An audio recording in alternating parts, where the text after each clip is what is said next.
Hey guys, how's it going? On today's video, we're finally going to go over the turbo setup for my E30 over here.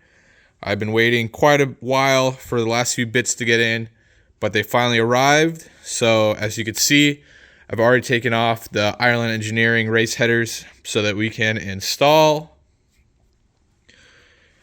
this VI engineered turbo manifold. It is a T4 divided, which you can see here. Normally he has them with the wastegate ports on each side, but I figured to simplify the setup and for probably with having another fabricator make all of the extra tubes to make the dual wastegates work, I went with a internally gated turbo. So we have a Borg Warner 7670 with a 0.92 housing. So it's internally gated. So I've already went ahead and bought everything needed to modify this turbo. I have a TurboSmart actuator, dual port, so that we can maintain the boost pressure correctly rather than the OEM. Also upgraded to this full race billet cap instead of the plastic one that is included, and as well as got a boost controller that is mounted to the turbo.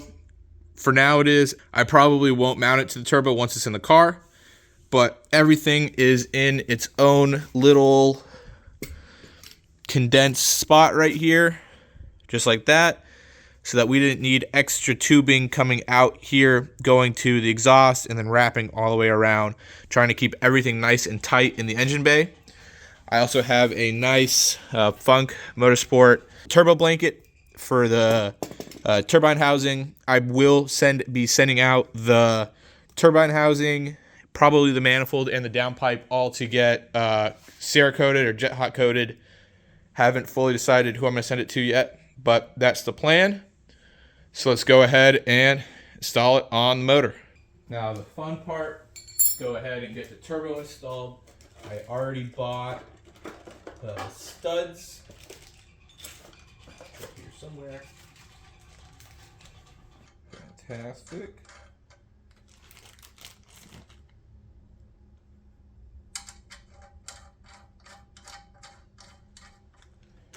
Obviously you'll double nut them to really get them in with probably something better than just red Loctite. And we will throw our gasket. Now before I throw the turbo on, I'm gonna mention that if you want to run a, like, let's say R8 coil packs, coil and plug conversion, you're not going to be able to because of this pipe right here. Most of these are fine, but I'm pretty sure that one right there is just not going to be enough to have a coil pack go to. The rest should be fine. So we're going to have to change it up a little bit and not go with R8 plugs, which is fine. All right, let's go ahead and throw this on here. Woo! There we go. Let's go ahead and clock the turbo. All right, well, I'm gonna have to clock the core as well. It's not perfect.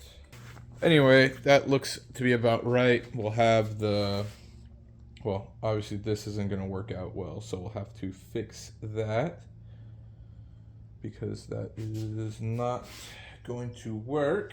So there's another port which I will switch it to on the side here. We'll probably wrap it this way. But that is the idea of this and everything right there. Center section will need to be clocked. We will get our oil pressure off the bottom right here. We'll feed that to the top, and then going down for the drain. Obviously the engine's sitting level right now, but it really will be like this. So a lot of people just drill either there or there and have that drain back into the block. You know, you can come down and in and have it drain here, which I think I'd prefer it drain in the front here, so it's coming down and it's not backed up because of all the oil that's sitting against here, because this will be flat. So would like to put it in the car. Well, I can adjust it on the stand, but as long as it's sitting high enough to where it can drain properly and it's not getting backed up because of extra oil sitting in the bottom of the pan. You do want it, I mean, obviously you can't have a kink in it. You want it a nice flow coming straight down into the bottom here. And then this is a water-cooled turbo, so I will use this port right here and have I'd like to do a hard line coming up and around that goes to the turbo. And then when I have the NA setup on and not using the turbo, I'll have that, well, I can either cap it or I'll have it just routed straight back to the thermostat housing. And then, so ideally it would be two hard lines, one that comes down here that loops to here when I'm not using it, and then one that goes from here all the way around to the turbo, and then one that comes all the way around back, depending on how I can protect it against heat, because obviously a hard line coming this way is going to be hot. I don't know if I really want to run it along here, so we'd have to just make a nice way to keep the turbo cool. I guess I could also, if coolant's flowing, I guess I can come down and up, but I'm not 100% sure yet. So that is the update on the turbo stuff. I think that's all I have for now. I haven't decided on injectors, so if you guys have recommendations, please put them down in the comments below.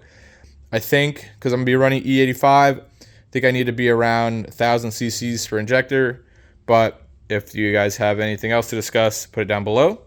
So let's go over some new parts that we have in. Finally was able to find a Euro rear parcel shelf. This one does have the sunshade, which honestly not the biggest fan of. I have two. This one's a new old stock one, so most likely this one will be for sale. I have this side clips and the hooks coming shortly so that you can buy it as a complete set. The new old stock one I will install into this. I have found another one that doesn't have the speaker holes cut out so that I can cut them myself, and it does not have a sunshade, so that's the one I most likely will be using. The biggest difference between a Euro sunshade and a US one is that the US one has this third brake light cutout and the Euro one doesn't. So obviously it's a lot cleaner and you don't have this extra hump here. It's just nice and flat. So that is a good find, although this one will probably be for sale. Let's see, what else do we have? Let me grab the radiator. So I got this CSF radiator that's been modified by Castro Motorsports.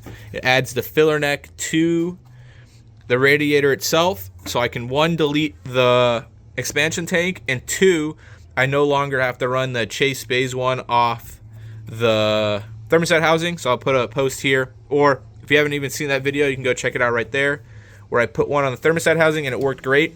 But this will simplify the setup, and it's super clean. And then Castro gives you the option of hard mounting it with the tabs on the side, or you could use a late model bracket. Normally it mounts it to the top, but if you go through and hard mount it, they give you this nice plate as a beauty cover to cover it up, so I'll most likely have that paint matched with the car. And then you guys can see the core support here. I have a mocked up intercooler that cut up and used. So right now I'm still working on finding the correct size intercooler. I believe this one is either a 2.5 or 2.25 core, which, yes, is super thin, but I think as long as I have it coming long enough down and there's enough airflow, I should be fine even with a thin core.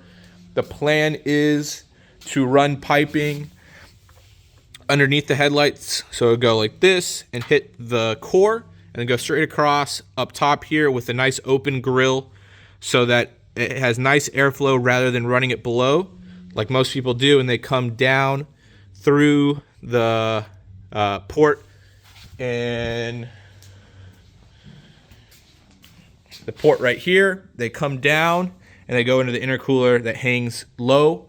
I've been trying to avoid having it low and, you know, having it very visible, where it'd be nice and sleek having it in the top radiator grill right here.